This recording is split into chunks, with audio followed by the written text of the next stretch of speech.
இதுதான் முந்திரி பழம். தென்னார்காடு மாவட்டம், குறிப்பாக பண்ருட்டி பகுதியில் விருத்தாசலம் உள்ளடக்கிய பல லட்சம் ஏக்கர்கள் முந்திரி விளைச்சல் இந்தியாவிலே அதிகமானது.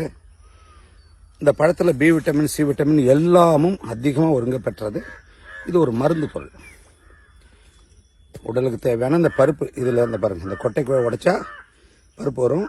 இந்த பழத்தை என்ன பண்ணுறாங்க தெரியுமா? தூக்கி குப்பையில் போட்டுருவாங்க.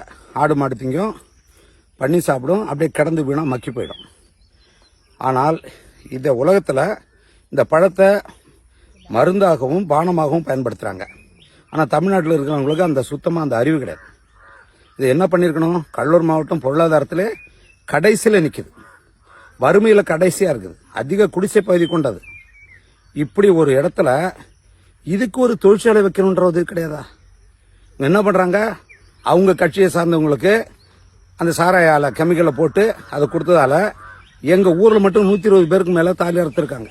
அந்த சாராயத்தை குடிச்சு, அரசாங்கம் இருக்கிற சாராயத்தை. அதை சொல்லி தான் எங்கள் ஊருக்கு வந்த ஒரு கடையை நான் நிறுத்தினேன். அப்போ தான் அரசாங்கம் நிறுத்திச்சு.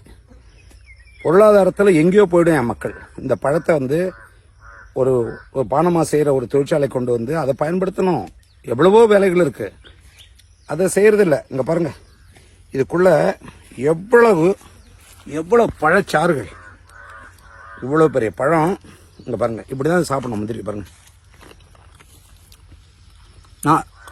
நாரா தொங்குது பாருங்கள், அவ்வளோ ஃபைபர். அது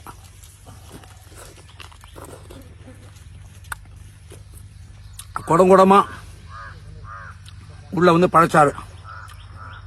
இதை